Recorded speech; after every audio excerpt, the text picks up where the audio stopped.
বর্তমানে বাংলাদেশের অভ্যন্তরীণ পরিস্থিতি বেশ উত্তপ্ত। জাতিসংঘের আহ্বান আর রোহিঙ্গাদের বিপুল চাপে পড়েছে বর্তমান সরকার। জাতিসংঘ বলছে বাংলাদেশ দিয়ে রাখাইনে মানবিক করিডোর চালু হোক, কিন্তু প্রশ্ন উঠছে এতে করে কি বাংলাদেশ ভূরাজনৈতিক ফাঁদে পড়তে যাচ্ছে? তবে কি এই করিডোর দিয়ে আরো লাখ লাখ রোহিঙ্গা বাংলাদেশে প্রবেশ করতে চলেছে?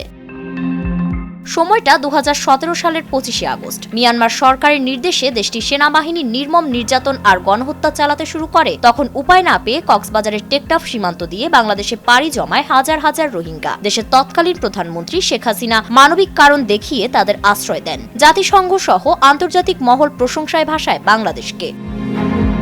তবে আন্তর্জাতিক মহলের প্রশংসা আর সাবেক প্রধানমন্ত্রীর সিদ্ধান্ত বাংলাদেশের জন্য বয়ে আনে এক ভয়ঙ্কর ফাঁদ। কারণ গত 8 বছরে একজন রোহিঙ্গাকেও ফেরত পাঠাতে পারেনি বাংলাদেশ।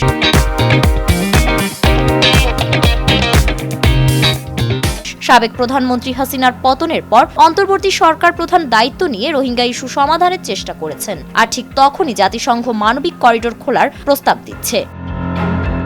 হিউম্যানিটেরিয়ান বা মানবিক করিডোর হচ্ছে একটি নির্দিষ্ট রুট বা পথ যেখানে যুদ্ধবিধ্বস্ত অঞ্চলে মানবিক সহায়তা পৌঁছানো যায় এবং নিরীহ মানুষজন সেই রুট দিয়ে নিরাপদে বের হয়ে আসতে পারেন। রাখাইন রাজ্যে চলমান সহিংসতা ও দুর্ভিক্ষ পরিস্থিতির কারণ দেখিয়ে সেখানে মানবিক সহায়তা পৌঁছানোর জন্য এই করিডোরের প্রস্তাব করা হলেও এটি বাংলাদেশের জন্য নতুন নিরাপত্তা হুমকি বয়ে আনবে।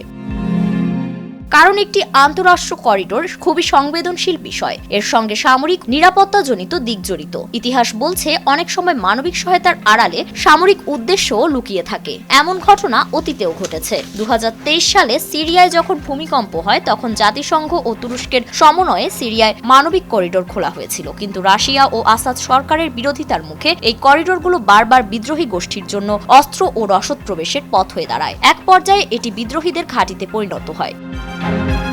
এছাড়া মানবিক করিডোর দিয়ে সাহায্য সামগ্রী লুটের ঘটনাও ইতিহাসে রয়েছে। আর এসব ঘটনা স্পষ্ট করে যে মানবিক করিডোর কেবল সহানুভূতি পর্যন্ত সীমাবদ্ধ থাকে না, বরং তা হয়ে ওঠে আঞ্চলিক নিরাপত্তার জন্য এক হুমকির কারণ। আর এই সব কারণে বাংলাদেশে মানবিক করিডোর ঘিরে নিরাপত্তা নিয়ে বড় ধরনের উদ্বেগ তৈরি হচ্ছে। কারণ আরাকানের 80 থেকে 90% এলাকা এখনো আরাকান আর্মির দখলে। তাই বাংলাদেশ যদি এই মুহূর্তে মানবিক করিডোর খুলে দেয় তাহলে তা আরাকান আর্মির জন্য রসদের পথ হতে পারে, যা বাংলাদেশে বিদ্রোহী অনুপ্রবেশের ঝুঁকি বাড়াবে। এতে করে পরিস্থিতি আরো খারাপ হতে শুরু করবে।